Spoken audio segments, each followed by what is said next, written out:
I got interested in genealogy once in my teens when my great-grandmother said, here's your genealogy from my side. In my, and then I got reinterested in it when my first daughter was born. That's when I really started to dig into my tree. I'm an amateur genealogist. To become a professional genealogist, there's actually a bunch of classes and a certification you have to go through. It's just not involved. But I'm going to present information about the steps I took to trace my tree, suggestions on getting started on your own family trees, and some tricks and tips I've found that work out real well for me, and hopefully some of you can get started on yours. I need a remote control. Okay, where's the mouse? There's the mouse. Okay. So this is an incomplete list of the topics I'm going to go over. What is genealogy? Why would you be interested in it? Some warnings, some suggestions on where to start, and then some different notes on things you're going to have to dig up. So genealogy, in Latin, genia means race or family. Ology is the study of. It's the study of family lineage and the methods of investigating them. And some compare it to an old-fashioned mystery. Anybody old enough to know who that is? Yeah. Who's the actor? You got it. Why would you do it? Well, why do you climb a mountain? Because it's there. You can also do it to find where your family sits in American or world history.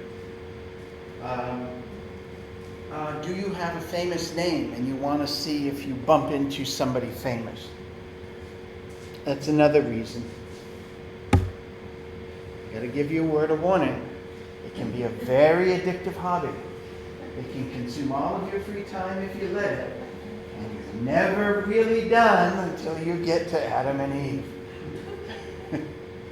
Another warning is you may uncover some family secrets that people don't want dug up. Were your great-grandparents first cousins? Mine were. But we knew that. That wasn't a surprise. My grandparents actually had to get permission from the Pope to marry in the Catholic Church. So their pastor wrote to the bishop who wrote to the Holy See, and it came back through channels. So, where do you start? You start with what you know. Obviously, you know your information. When were you born? When did you do this, that, and the other thing? Your husband, when were you married? When is his birthday, and so on? And your kids. And then work back one generation at a time, working backwards in time. When you go to your grandparents, start with their death information. Then work backwards in time towards their marriage, and then work backwards from there to their birth. If you skip a generation, it's very likely that you'll be tracing the wrong family. So, what do you know? Write down everything you know. All the names, all the dates, all the places.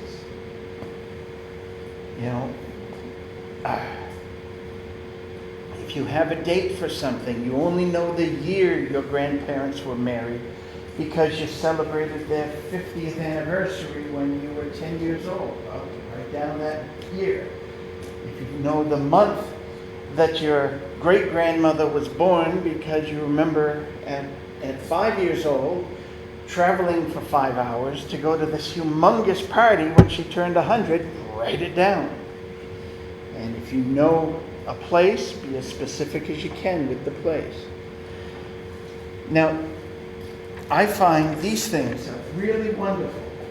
Grab a notebook, preferably something the pages won't fall out of, and start recording. And record everything. You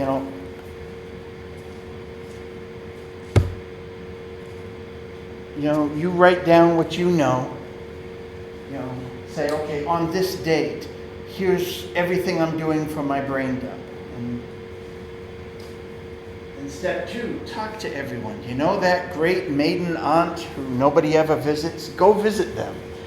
You'd be surprised how much they're going to be able to tell you. Family papers, photographs, revisit multiple times, because each time you may go down a different branch of the family story and you'll get more information. I remember sitting with my great uncle one time, and I had one of those micro cassette recorders. I set it on the coffee table and pressed play, and he just went off, telling story after story after story. And then when I got home, I listened to it, filling in all the dates and names from all of the stories.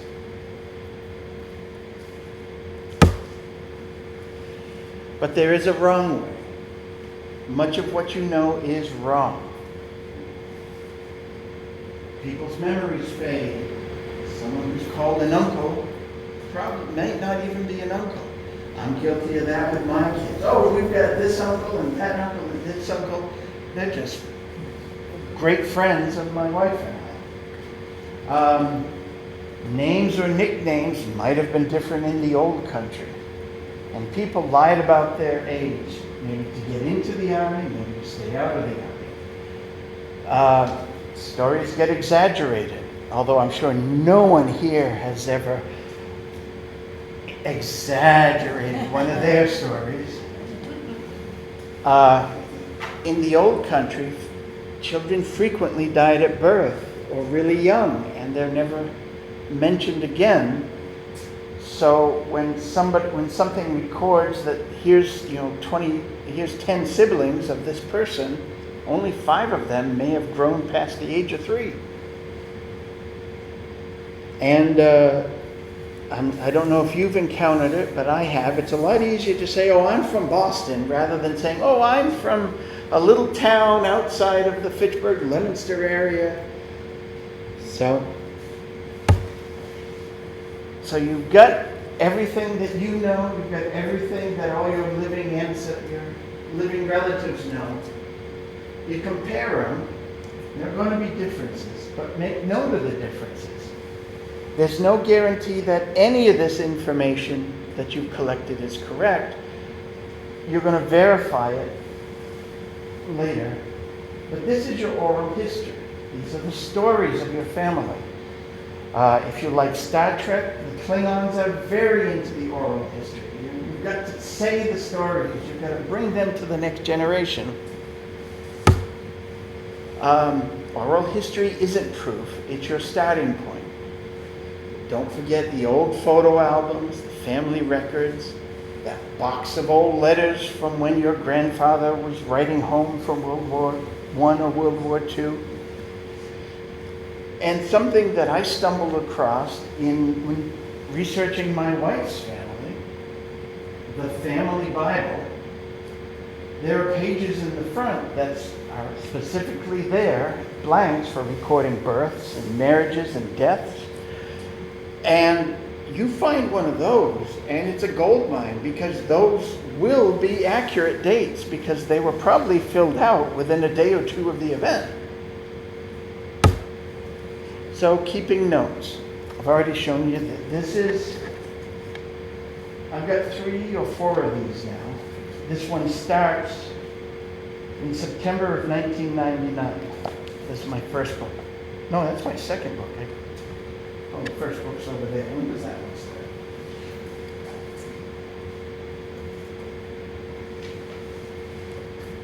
July 1998. So my daughter was barely a month old when I really kicked into research. So get a notebook, write everything down. Always document your sources.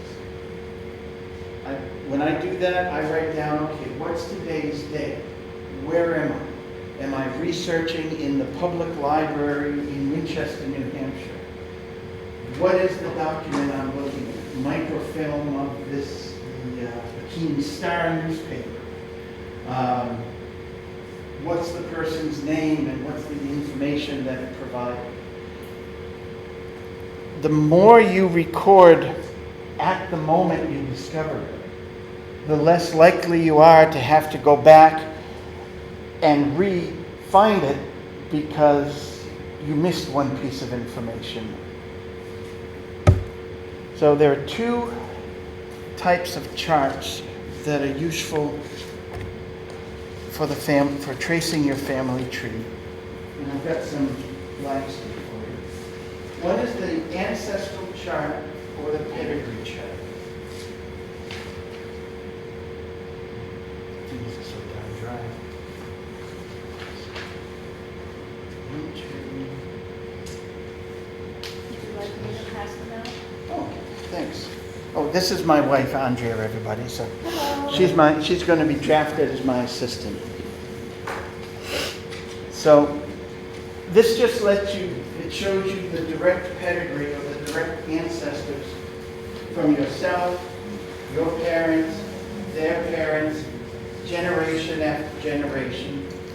And this is a variation on it. This is a 10-generation fan chart that I drew by hand in PowerPoint and filled it in. And it's just an expansion of that. Some of the modern computer programs for genealogy can generate that as a PDF. I snuck into work and had that printed on a plotter because most modern printers can't handle paper that big. Whoop. It double-clicked. Where's the mouse? No, stop going forward. The second form is for specifics on a single family. The family group sheet. So this is where you put the details on one couple and all of the children that are born to that couple. This only shows the date born, the date christened, died, buried. I don't know what that is. Low resolution. But in the computer program that I use, I can add in any number of lines there. I can have, they graduated, they, confirmed. I can have they divorced, second marriage, so on and so forth. Well, that's what that is, married. That's married right there. But again, this is just ways to, once you've taken the raw notes, this is a way to help organize them. Oh, wrong way. So what are your sources? Vital records, birth records, marriage records, death records. And those vital records can come from any number of sources, from churches, from the government, the town office, the family records, from the Bible. What are they going to give you? Well, the birth or baptism, not only will it give you the person's name and their baptism date, it will include the parents' names. It might even include the grandparents' names in the old country. The marriage record, obviously it's going to give you the spouse's name. It may also give you both sets of parents and the date of their marriage. And the death date, the death or burial record is going to give you the death and burial dates, probably the spouse's name, and if he or she was predeceased. It might give you the birth date and the parents' names, but you have to take those with a grain of salt because these two pieces of information are stale at the time of death.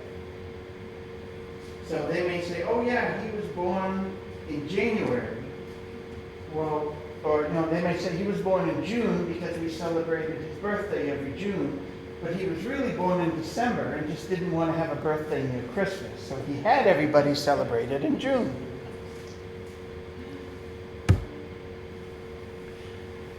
More sources. From 1790 to 1950, the U.S. government took a census in order to allocate seats in the House of Representatives. From 1850 on, it lists all household members. Before 1850, it only listed the head of house and then had counts of how many boys between this age and that, and this age, and how many girls, and unfortunately, how many colored people on it completely did, So, newspaper articles, not just obituaries, but there can, wedding and graduation announcements in the old papers, and the gravestones, if you can find a person's grave, that contains information. One of my former managers, a friend, is Jewish, and he found his great-grandfather, maybe it was great-great-grandfather's headstone in the old country, and it had a special symbol at the top of the stone. When he researched that symbol, it said that means he's in direct line from one of the 12 tribes of Israel, and exactly which one it was. If someone a few generations ago may have already done some of your work. I was researching my wife's family. Lo and behold, someone did a lot of research and printed a 2-volume book on her surname. So the census records, like I said, from 1850 to 1950, shows all members of the household, their approximate age or their birth date, the birth location, usually just down to the state. Are they married or single or widowed? Some of them ask where the parents are born. Some ask for the occupation, the citizenship status. Are they pursuing that? Are they an immigrant? Did they pursue naturalization? And of course, it's going to show you the town, state, and street address, if you're lucky. Come on in, have a seat. I'm sorry I'm late. Can I plunk? Yeah, the seat right there. Yes, I'm concerned about the wire. Limbo. We'll do a limbo contest. Thank you. And what's unique about the census records is they're released 72 years after they were taken. So the 1950 census was released 3 years ago. It was released on April 1st, 2022. The next census to be released will be in 2032, when the 1960 census is released. Some particular censuses, and if you want to look at them, I have examples of my censuses over there, have unique pieces of information. The 1900 census has a precise birth date, to the point that it asks for the month and year of the person's birth that's being recorded. The 1900 and 1910 censuses ask, say, for the mother, how many kids have you given birth to? How many are still alive? Which is a really eye-opening number when you see, oh, well, I gave birth to 15 kids, but only 5 of them are still alive. The 1910 and 1930 census actually has information recorded if they're a Civil War veteran.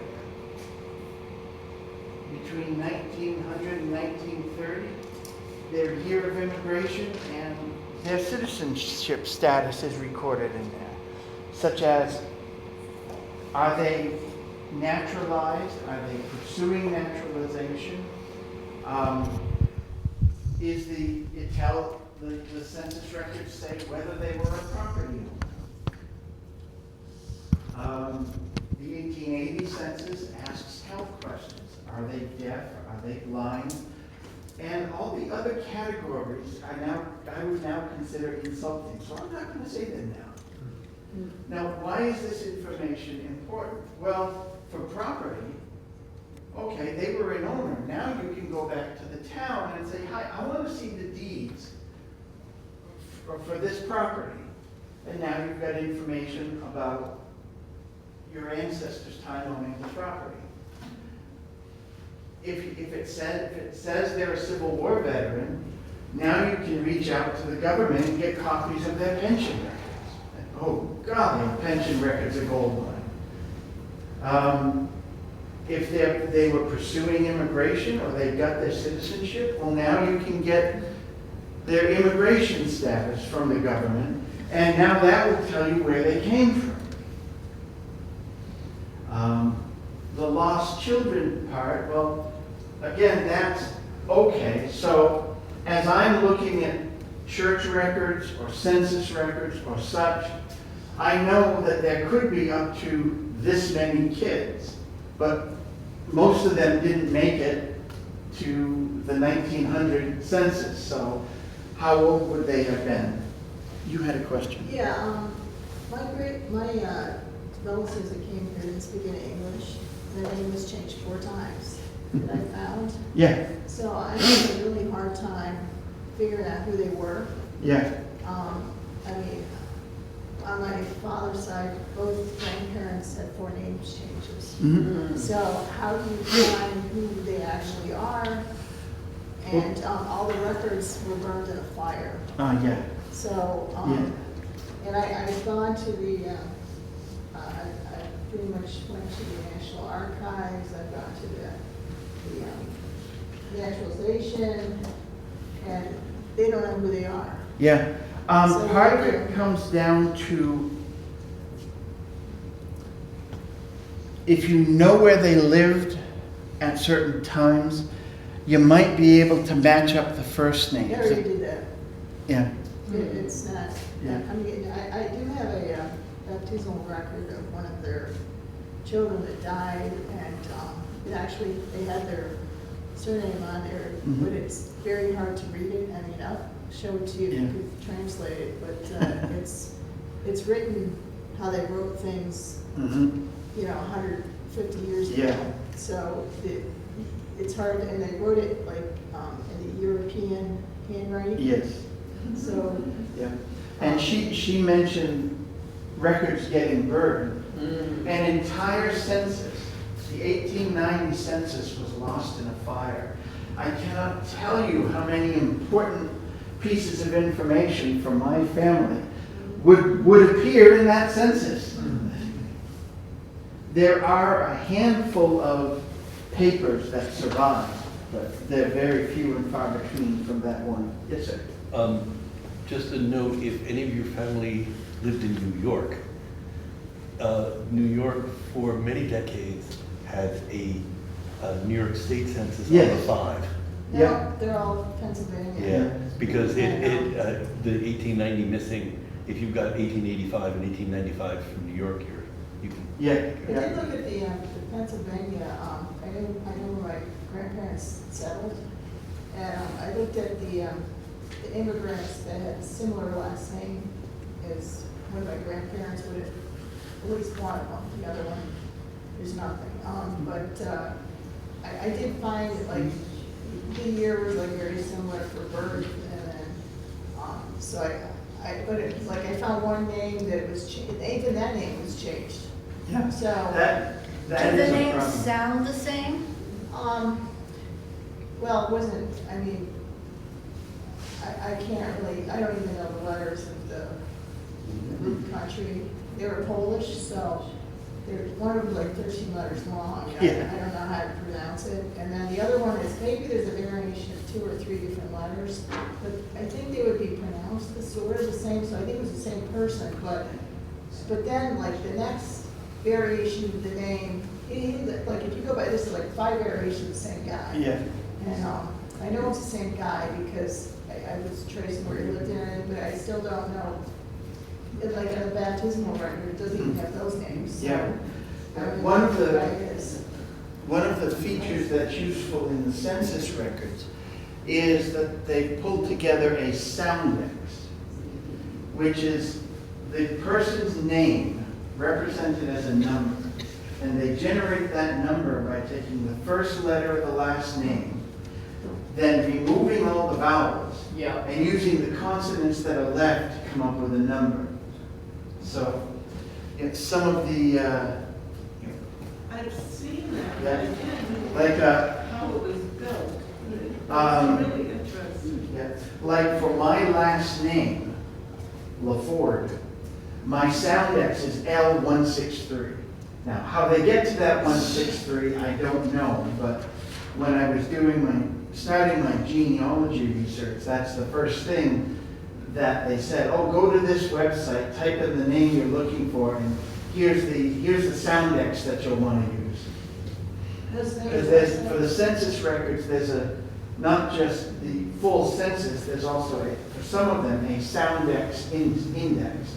So you search on the soundex, and then it says, okay, here's all the people that meet your soundex. And you go from there. Could I ask you to click it back again? I was just starting to write on the census records 1950. Yeah, that. Thank you. Yeah, yes, sir. You may cover this a little down the road, but I was going to say Massachusetts also had some censuses back in the middle 1800s between the federal census Yeah. for at least a couple of decades. And I was going to say, I should mention, I started doing my work about the same time as you did. When you find a census record, double check if you can with another year, because oftentimes it appears that the information might have been given by a neighbor because Santa was out at the farm that day or whatever. So you can take just one sample as gospel. Right. And any of these handwritten records, even from the town clerk or something, there's always the possibility of human error, or like with the census, he's exactly right. Did the neighbor give the information on your family? Instead of, or, we do our best to guide you down the aisle towards that missing person, but even with my research over the past 26, 27 years, I can't count the number of dead ends where, okay, I have this person and I have no knowledge of them before their marriage. I can't find the parents, I can't find that they existed at all. Yes. I was just told at the senior center, my great-grandma was a Penobscot Indian. And the woman told me that I wouldn't be able to find anything on Native Americans. Have you heard that? Wouldn't have had written records. No, but if you can reach out to what remains of the community, they might have records or information. Like where she last lived? Yeah, or even the Catholic Church. The Catholic Church was involved with, when they were trying to convert the natives to Catholicism, they kept those records. No kidding. Oh, yeah. I found, it was kind of an obscure place, but at Barnes and Nobles, they have, like stories, like history on different towns. Yes. And my grandparents and mom grew up in Brockton, and they had one for Brockton. I think that gave it to my mother. Some family was in that. Then they had Swedes of Brockton, and of course they were Swedish. Yeah, and that's it. If you can find, and with Google, I mean, you put in a person's name, you'll find everybody living with that. But you'll also find some records. It says, oh, well, in this book from 1899 that's been scanned and stored, this name appears. Guess what? That's your ancestor. other government records. I've already mentioned immigration and naturalization, Social Security, voting, land ownership. Did they run a business? Did they attend school? Were they a criminal? War records. One of the great things is when tracing my wife's family tree, I found some of her ancestors fought in the Civil War. One was a doctor in the Civil War. One and a couple fought the Revolutionary War. But once I told my kids that, they loved learning about the Civil War and Revolutionary War because they had a connection to it. How about illegal aliens? My grandparents were illegal aliens. That's a tough one. That's a That's tough why one. they That got would, your name 5 times. that would be, at most likely place would be the church records because they'd be recorded for there. And ship manifests are really useful if you can find that they immigrated on a ship. I know, yeah.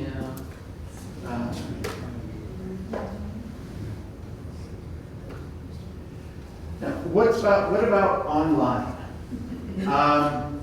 What's online are copies of records or transcriptions of copies, or worse against worse, transcriptions of transcriptions. If it's not a version of the original document, if it's a transcription of the original document, treat it with a little suspicion. It's a hint, it's a lead, but try to find an image of the original document. What about Ancestry? How do you feel about that? Our library, in its wonderful forward thinking, with the 6, 8 computers that are right here, give you free access to Ancestry.com. Yep, all you gotta do, you gotta sit your butt down in the chair, click a couple things, put in the name you're looking for, and you have free access to Ancestry.com. It's a wonderful resource, Ancestry.com. Another great resource is the Church of Jesus Christ of Latter-day Saints, the Mormons. FamilySearch.org. You create a free account and you can search all of their records. And that's how I found out about the New York State records, the New York State censuses, and so many. I'm not completely sure why the Mormons are so intent on record keeping of people who aren't in their church, but I'm so glad they do it. It's a magnificent resource and it's free. You can use it from home. Again, that's just FamilySearch.org. It's a post-mortem baptism. Ah, okay. It's what?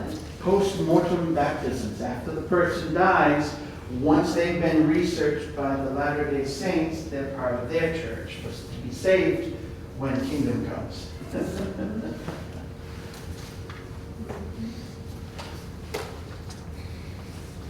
Now, accuracy is always a question. All sources that you come up with are going to have some useful data. Some of it's going to be misleading. And as alluded to before, the birth date on a death certificate is probably going to be approximate. Census data may not be as exact as we'd like because, as you said, the neighbor might have given the information. And, as I mentioned before, sometimes they lie.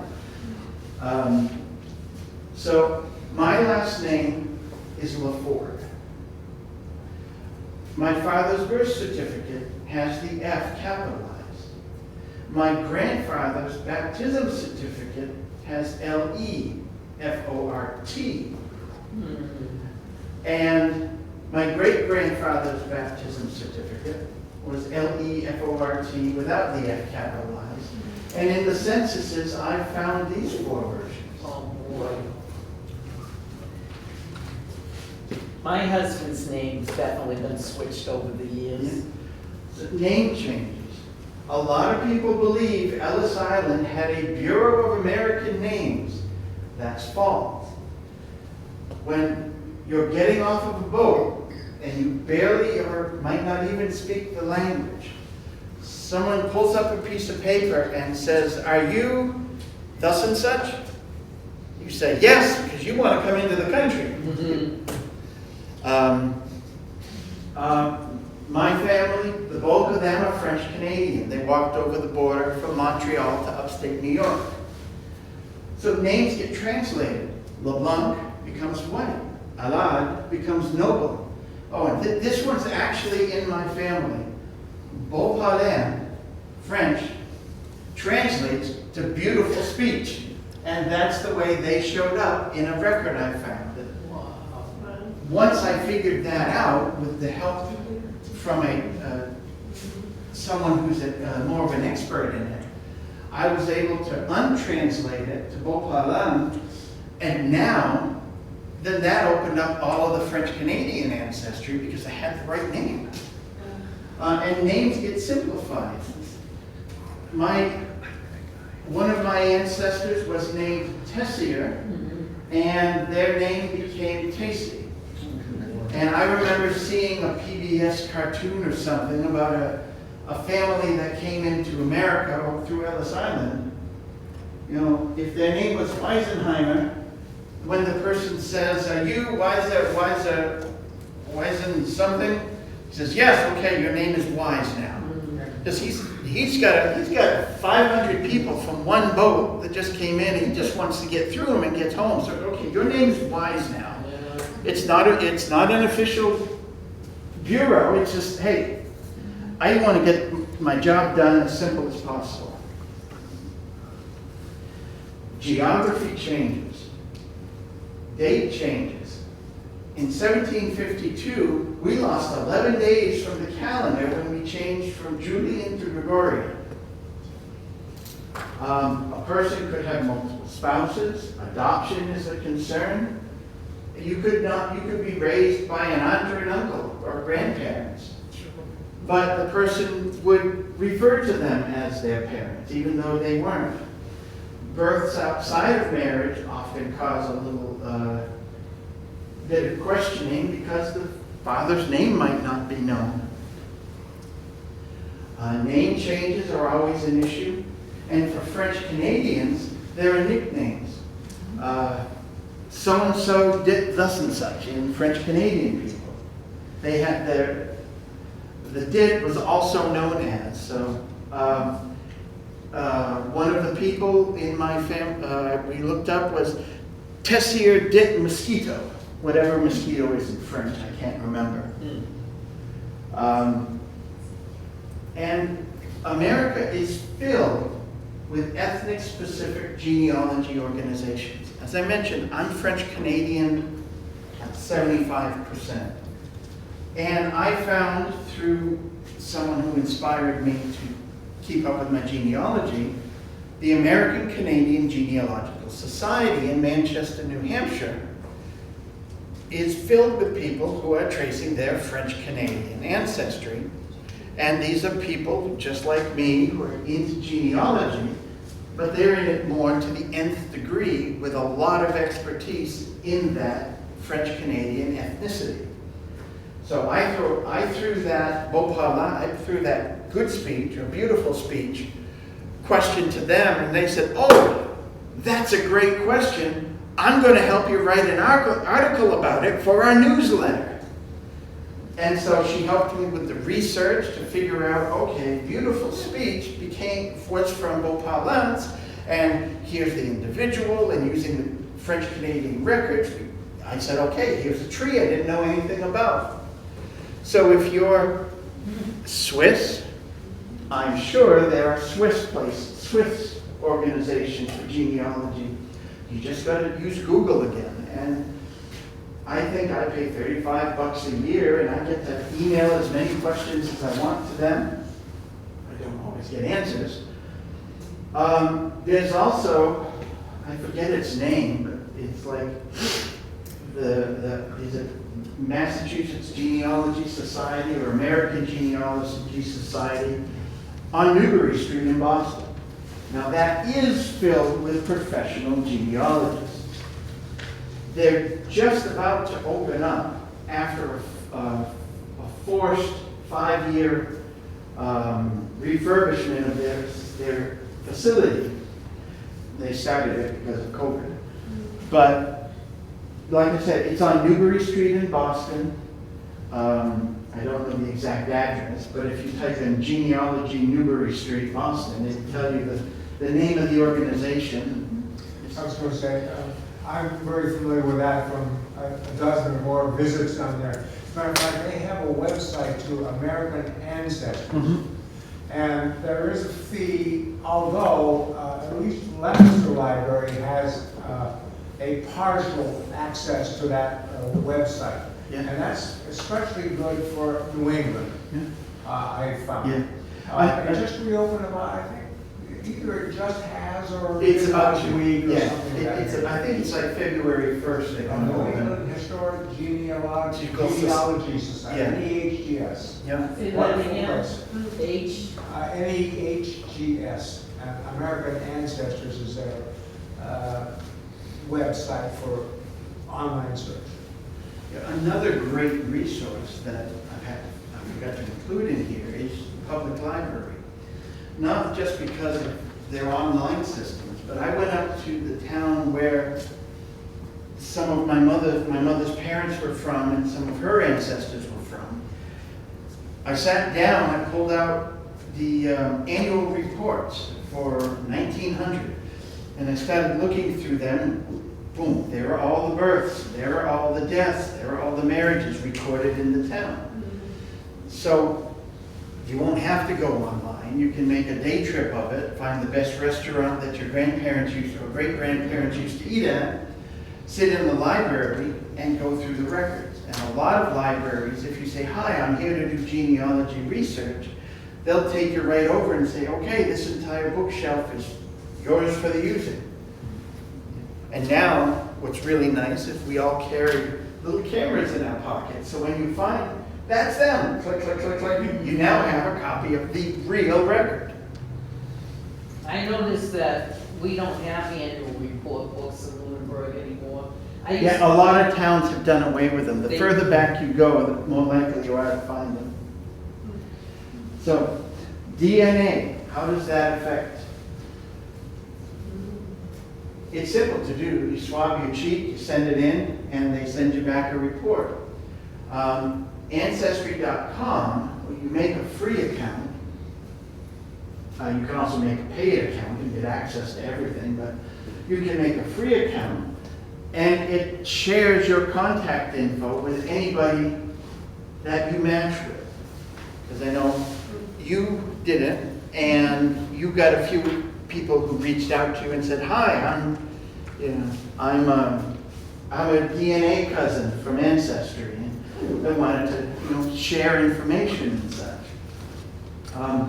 But it also gives you an idea of your genetic makeup.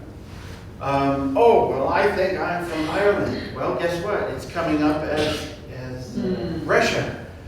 Okay, well, you bounced through Ireland, but the bulk of your ancestry's in Russia, or this or that. Part of my oral history was that one of my great-grandmothers was a Native American princess. And just like Senator Warren, I took that as gospel. Okay, one of my ancestors was a Native American princess. My sister did DNA, and we don't have a single gene of Native American in us. Just like Senator Warren, you take the oral history and you say, well, yes, this is what I believe. And then you prove it, and not so much. Okay, now we get to some real examples. I never met my great-grandfather. I only knew his name, Theophilus. What a wonderful name, Theophilus. He was not buried in the town I grew up in. He wasn't in the, now this was 30 years ago, just as I started. He wasn't in the 1920 census. His wife was in the 1900. They were both in the 1880 census. So I can assume he died in that 20-year period. Now you see why that 1890 is such a stick in my craw. There's so much in there. And they were both in the 1870. he was alone in the 1860 census. Now I can assume that he got married in that 10-year period. He's not in the 1850 census. Well, did he immigrate? At that time, I hadn't found anything. So I contacted the church in the village of Dannemora, New York, which is spitting distance to the Canadian border. It's right on Lake Champlain. And I said, hey, do you have any marriage or burial records for this person in these time frames? So, oh, well, yeah, here's their marriage record, 1861. Well, okay, I got this right. And he died in 1893, yep. So I got that right. Well, what about his birth? Well, I had to turn to Canada. Let's come over this side. So all of the American records said Canada, but what was the year? Well, he said he was supposedly 50 in this census, and 40 here, and you'd expect 30 here, but they said 33. His burial record from 1893 said he was 64. His gravestone said he was born on October 22nd, 1829. And the internet said his baptism was in 1826. So he was really, he was born 2 days before his baptism in 1826.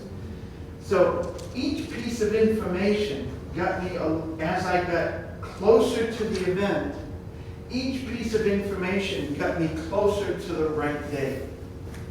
So that's why you take everything with a grain of salt until you get to the exact record you're looking for. Here's another one. On my wife's side of the family, we were visiting them just after our daughter was born. She pulled out an envelope of miscellaneous papers.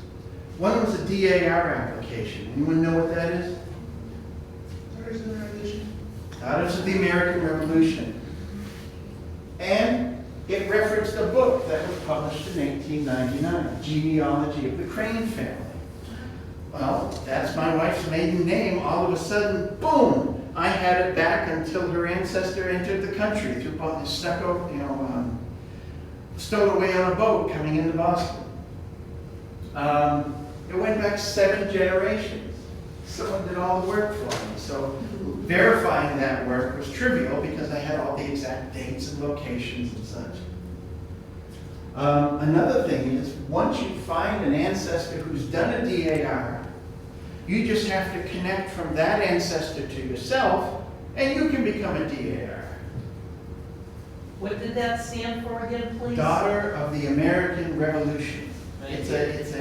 It's the group you see marching in period authentic clothing on July 4th, sweating pounds off as they look like Betsy Ross going down Main Street in Fitchburg. We found that some of her family was in the Revolutionary War, so I looked up the pension records. Well, the widow applied for her husband's pension, and there were many, many letters between the widow and the Veterans Affairs Office, including, as I said before, a page torn out of the family Bible listing all the births, all the marriages, and all the deaths of that family.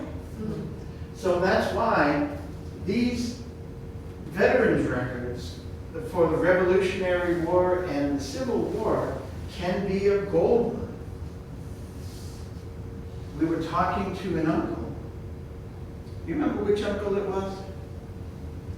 It would be my Uncle Ricky. Yeah. So we were talking to an uncle about, and he said, oh, did you know that your great-grandfather was a benefactor of J.J. Audubon, of the Audubon Society?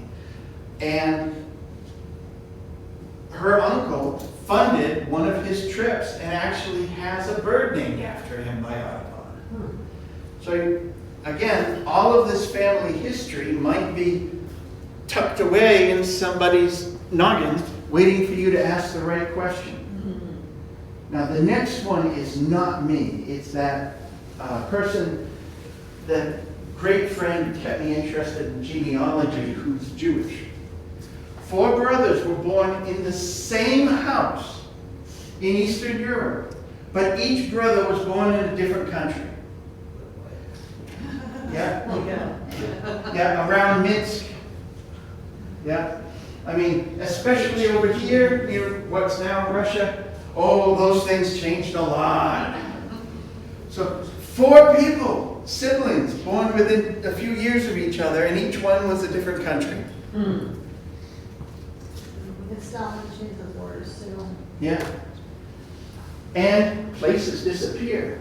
Anybody ever heard of these 4 towns? Dana, Prescott, Greenwich, or Enfield, Mass? Yeah. These towns are gone. They're now underneath the Quabbin Reservoir that supplies Boston with its drinking water. Yeah. Towns can disappear. You look at old Route 66 over in the southwest of America. There are a lot of towns that have just up and disappeared. Once the interstates went in, no one went down Route 66 anymore.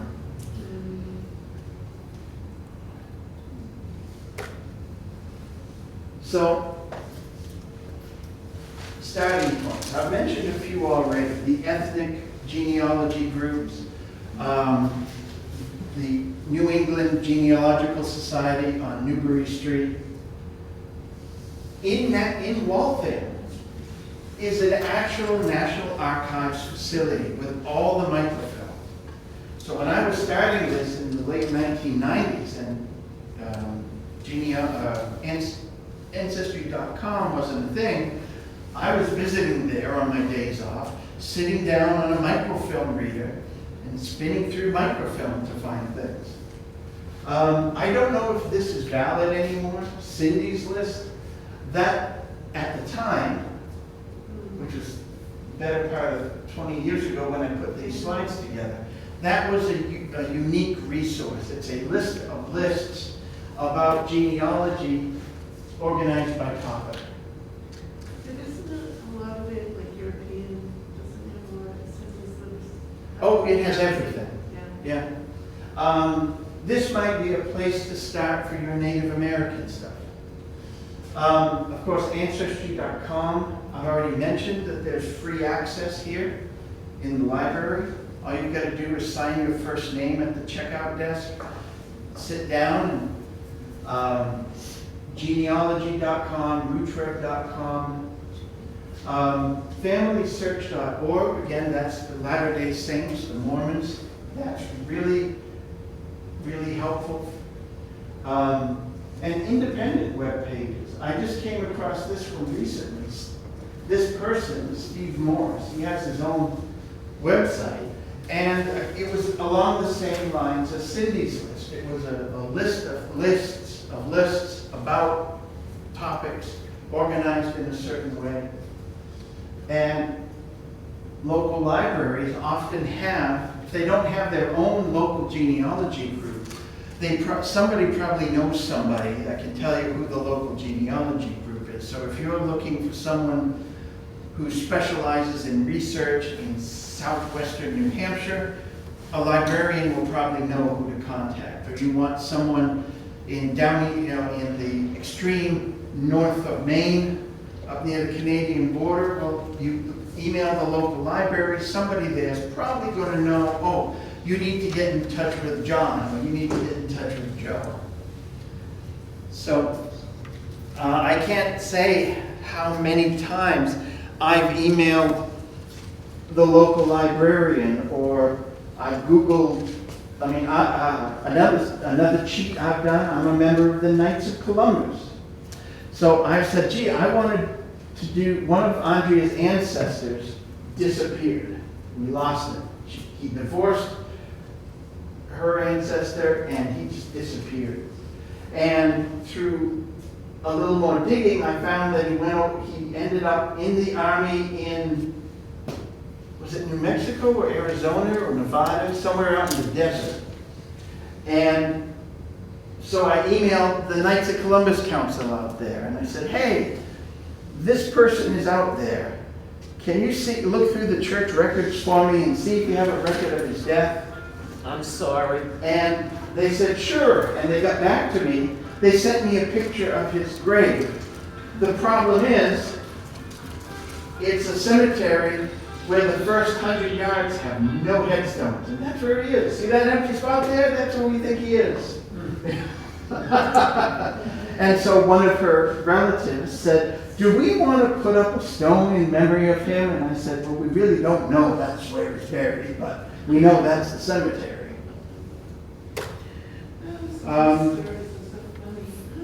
Computer software. You can record your stuff. What do I use? I use a predecessor to Roots Magic. It's really old, but it keeps working. You can store your stuff with your free account on Ancestry.com. You can buy a program. You see the sheets I gave you. I can click on an individual and generate that for a person in my family tree. Some of the modern ones might actually be able to do what I created by hand here, this 10-generation fan chart. I did that by hand, very tedious, in PowerPoint, and then I snuck into work and printed it on a plotter, a 3-foot wide plotter. But yeah, even Google.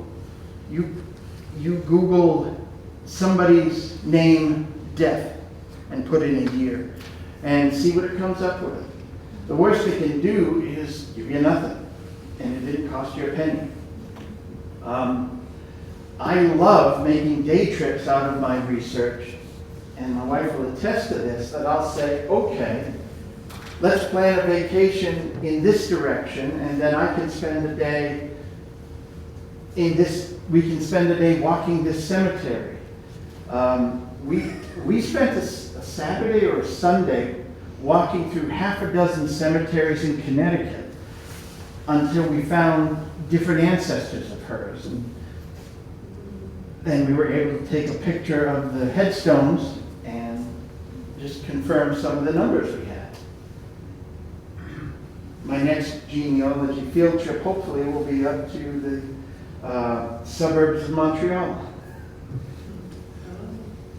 So in summary, write down everything you know, talk to all living relatives, even the spinster aunt who no one's talked to in 100 years. Talk to them, write everything down, gather everything possible from your family to create your oral history.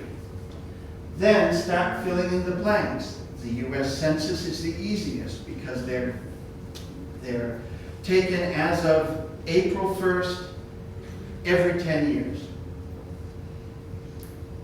And then once you fill in a few blanks for that, you can take the next step. Let's look for church records. Let's look for town records. Let's look for all the other records I mentioned in here.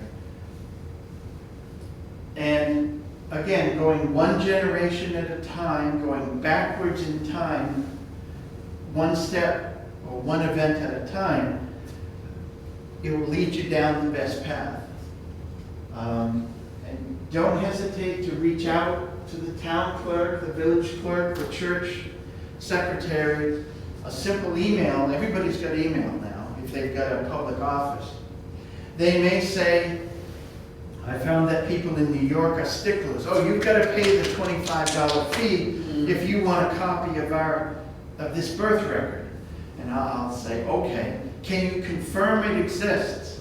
And then they'll say, no, you have to give us a $10 fee to do the search. Or someone might say, well, the church charges, $10 for an official copy. And then I'll say, well, could you just take a photo of it and mail it to me? Or could you just photocopy it and email me the photocopy? And I've gotten a lot of records that way. And here's a baptismal record, here's a marriage record. It's not official because it hasn't been paid for, it doesn't have the seal, it isn't notarized or anything, but you can always ask to say, hey, can you do this for me?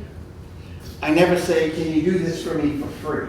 Say, can you look this up for me? Tell me if it exists. And then if they say, yeah, do you want me to send you a copy? Or yes, it's a copy is this much. Well, then you know it exists. And that's my last slide. So, any other questions? I can't remember if you mentioned findagrave.com. I didn't, but I should. Findagrave.com is a website, web database that people log headstones in. And it's really interesting. It helps find the towns that your people lived in. It's not all inclusive because the records only get in there if someone says, I found this and I'm putting it in there. And I know that some smaller cemeteries, people have gone around, okay, click, upload it, click, if they, okay, well, this cemetery has 1,000. Each week I'll do 20 as part of my genealogy research. I'll help other people. And over the course of 5 years, they may catalog the entire ancient cemetery.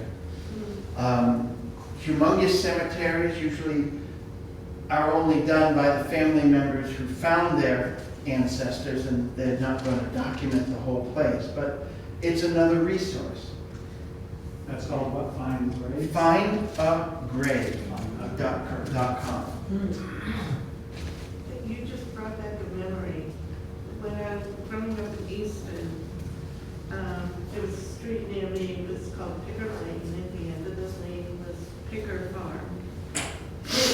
And then there was like trails that went out in the woods, there was a little pond with a dam. And there was a family cemetery, wasn't there? And there, like, it was like Civil War. Yeah.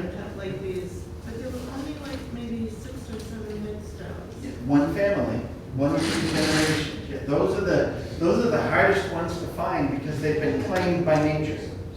Usually. Yeah, just at the end of this little dirt Yeah. road, there were only like maybe. That's a good project for Boy Scouts. You say, hey, Boy Scouts, go reclaim this from the cemetery for your Eagle project. If I may, you've done a very, very thorough job. Yes. I compliment you for anyone who's a real beginner. I will add one thing, if your ancestors are from Massachusetts in particular, and New England in general, Worcester Library on the 2nd floor has a huge physical collection of books, primarily, well, family genealogies. Also, through 1850, I believe through the NEHGS, they collected vital records from churches, from town records, up to about 1850. And for nearly every town, at least in the eastern part of the state, some of the western Pittsfield and some of the small towns out in the Berkshires might not be there. But there's a book, you can look up, there's Smith, John Smith was born such and such, Mary such and such. That's worth a trip. Lancaster Library also has a good collection, not as big as Worcester. And Fitchburg did, I haven't been to Fitchburg Library for a while, but they have had quite a good collection as well. Now, I assume all of you have seen the PBS show with, Henry Louis Gates. thank you. Yeah, that genealogy show on PBS. There was Yes. another one Who do you on. think you are? Who do you think you are? That's yours. That's the other one. Who do you think you are on TLC? The Henry Louis Gates Jr. show uses the NEHGS, whatever, on Newbury Street. They use experts from there. But then again, those are paid research experts. So for someone who's at a complete dead end, talking to one of them might be worthwhile. But yeah, and that research for those stories, to get one story online probably takes a year or more worth of research. Because they'll say, oh, well, we hit this dead end until we looked at this other piece of information that we didn't consider before, and that gave us a connection to the old world. And all of a sudden, look, here's the ship they came over on and such. Yeah.